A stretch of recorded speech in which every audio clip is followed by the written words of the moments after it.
Hello everyone, this side CN Roy and I welcoming you all to my YouTube channel. So finally, अब आपके qualifier exam finish हो चुके हैं। ऐसे में बहुत सारे बच्चों के क्वेश्चंस आ रहे थे, रिजल्ट कब आएगा? हमें रिजल्ट को कैसे चेक करना है? इसके लिए क्या पासिंग क्राइटेरिया है, यानी कि कितने परसेंट मार्क्स वगैरह लगाने होते हैं? ये कोर्स रजिस्ट्रेशन क्या होता है?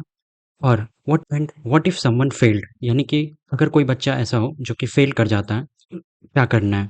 दूसरा, रीअटेम्प्ट फॉर्म कब आएगा, यानी कि जो बच्चे फेल हो जाएंगे उनके लिए रीअटेम्प्ट फॉर्म वगैरह कब आएगा? या फिर और ऐसे बच्चे जो कि क्वालिफायर दिन वाले एब्सेंट हो गए थे, तो उनको क्या करना है? तो सबसे पहले हम देखेंगे कि रिजल्ट कब आएगा। तो आपका जो रिजल्ट है वो आपके एकेडमिक कैलेंडर के अनुसार वो आपको 30 अक्टूबर को बताया जा रहा है, बट ऐसा नहीं है। आपके रिजल्ट जो है वो एक्सपेक्टेड आपके 2 से 3 दिनों के अंदर में आपके क्वालिफायर के बाद आपको रिलीज कर दिया जाता है। अब आपके रिजल्ट को चेक कैसे करना है? तो इसके लिए 2 तरीके होते हैं। मोस्टली आपके सबसे पहले जो आपके रिजल्ट होते हैं, वो आपको स्कोर चेकर वेबसाइट है इनका, उस वेबसाइट पे आपको मिल जाता है। यानी कि उस वेबसाइट पे आपको रिलीज़ कर दिया जाता है, वहाँ से आप चेक कर सकते हो। दूसरा क्या होता है कि आप अगर थोड़ा-सा वेट करते हो, तो वहाँ पे आपको जो आपके डैशबोर्ड है, वहाँ पे आपको पब्लिश कर दिया जाता है रिजल्ट को। डैशबोर्ड पे आपको एलिजिबल फॉर फाउंडेशन लेवल या फिर आपको एलिजिबल फॉर कोर्स रजिस्ट्रेशन करके वहाँ पे येस या नो और आपके जो टोटल क्वालिफायर स्कोर होंगे वो आपको वहाँ पे शो कर दिए जाएँगे। अब हम देखेंगे कि आपको जो है स्कोर चेकर वेबसाइट से अपना रिजल्ट कैसे चेक करना है। तो इसके लिए कुछ नहीं करना है आपको स्कोर चेकर वेबसाइट पे जाना है सबसे पहले। स्कोर चेकर वेबसाइट का लिंक आपको हमारे वीडियो के डिस्क्रिप्शन में और आपके टेलीग्राम चैनल और व्हाट्सएप चैनल आपको वहाँ पे मिल जाएँगे। इस वेबसाइट पे आने के बाद आपको कुछ नहीं करना, आपको सबसे पहले अपनी जो आपका रजिस्टर्ड ईमेल आईडी है, उससे आपको लॉगिन करना है। जब आप उस जब आप उस ईमेल आईडी से लॉगिन करोगे, तो आपको कुछ ऐसा इंटरफ़ेस दिखेगा वहाँ पे। अब आपको जब आपका रिजल्ट पब्लिश हो जाएगा, कुछ इस प्रकार से आपको उस वेबसाइट पे आपका रिजल्ट शो करेगा, जिसमें आपको अब आप देखोगे बेसिकली ये जो स्कोर चेकर वेबसाइट पे रिजल्ट आपका पब्लिश होता है, ये आपका टेंटेटिव होता है और इसमें थोड़ा बहुत चेंजेस हो सकता है। ऐसा मोस्ट ऑफ द केसेस में आपका यही फाइनल रिजल्ट होता है। बट इन केस हो सकता है कि थोड़ा बहुत 1-2 नंबर का डिफरेंस आपको देखने को मिल सकता है, but in the most of the cases आपके ये रिजल्ट यही रहते हैं। ये जो आप यहाँ पे देख रहे हो, ये आपके कोर्स कोड हैं। कोर्स कोड बेसिकली आपका सीटी का, इंग्लिश का, मैथमेटिक्स का और स्टैटिस्टिक्स का कुछ इस प्रकार से है। अब दूसरी तरफ आप देखोगे कि यहाँ पे आपको टोटल स्कोर दिखाया जा रहा है। तो ये आपका जो स्कोर है, ये आपके परसेंटेज में है। जैसे ये 52%, 76%, 38% एंड 55%। कुछ इस प्रकार से आपका मतलब कि रिजल्ट वहाँ पे शो करेगा। यहाँ से आप अपने क्वेश्चन पेपर को डाउनलोड करके और इसे देख सकते हो। और यहाँ पे जब आप क्लिक करोगे जिस भी सब्जेक्ट के सामने में, उस सब्जेक्ट के सामने जब आप इस पे क्लिक करोगे तो आपको वहाँ पे जो क्वेश्चन आपने मार्क किया है और जो उसका करेक्ट आंसर है, वो आपको वहाँ पे शो कर दिया जाएगा। नेक्स्ट हम बात करेंगे कि आपका जो पासिंग क्राइटेरिया क्या है। आपका जो पासिंग क्राइटेरिया है, क्वालिफायर एग्जाम को पास करने के लिए, वो जनरल कैटेगरी के बच्चों के लिए हर सब्जेक्ट में आपको 40% मार्क्स होने चाहिए। वहीं अगर SC/ST कोई बच्चा SC/ST और PWD कैटेगरी से हैं 40% डिसेबिलिटी के साथ, तो उनको 30% स्कोर करना होता है। नेक्स्ट, ऐसे बच्चे जो PWD हैं 40% डिसेबिलिटी एंड वो SC/ST कैटेगरी से बिलोंग करते हैं, तो उनको 30% मार्क्स लाने होते हैं।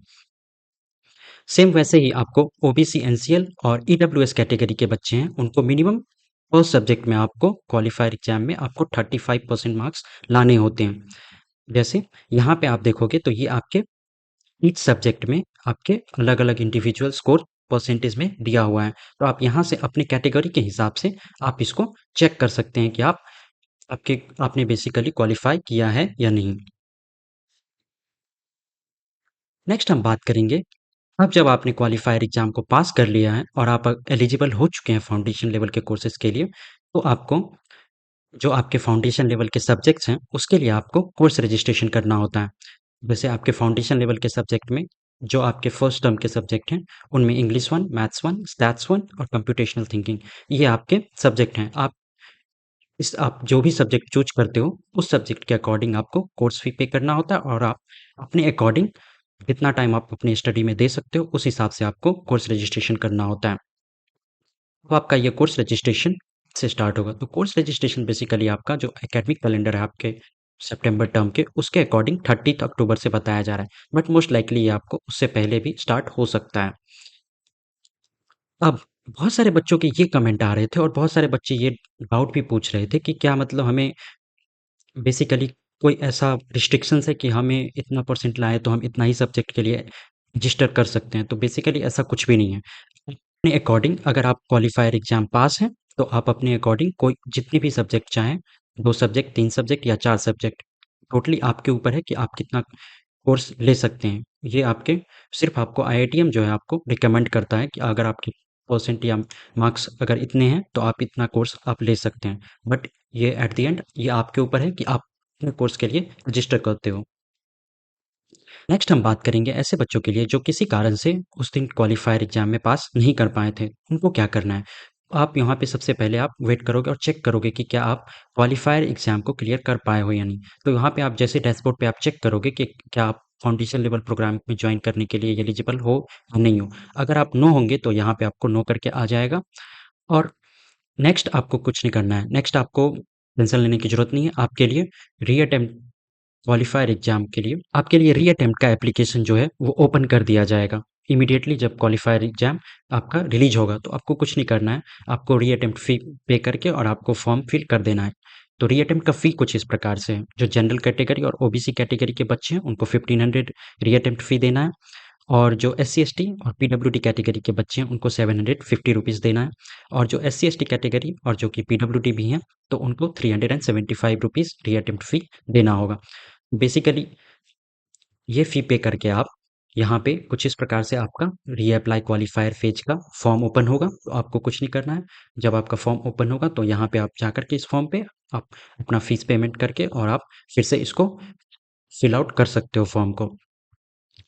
ये जो आपका रीअटेम्प्ट का जो क्वालिफायर विंडो है वो आपको क्वालिफायर के कुछ दिन बाद ऑब्वियसली ओपन हो जाएगा एंड जो आपका रीअटेम्प्ट जो क्वालिफायर एग्जाम है वो आपको 23 नवंबर को आपका एग्जाम होगा और आपके जो रीअटेम्प्ट का जो रिजल्ट है वो आपको 3 दिसंबर को रिलीज कर दिया जाएगा और आप जनवरी टर्म से अपना कोर्स को स्टार्ट कर पाओगे दोबारा। ऐसे बच्चे जो रीअटेम्प्ट के लिए फॉर्म भरेंगे तो उनको कोई भी असाइनमेंट वगैरह या फिर कुछ भी सबमिट करने की ज़रूरत नहीं है। उनको फिर से वही 1 टू वीक 1 टू 4 का सिलेबस आपको पढ़ना है। आपको कोई भी ग्रेडेड असाइनमेंट या फिर कुछ भी सबमिट करने की आगे ज़रूरत नहीं है।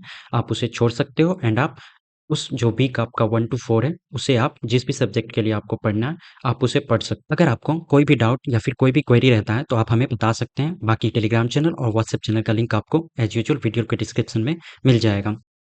सो, थैंक यू सो मच।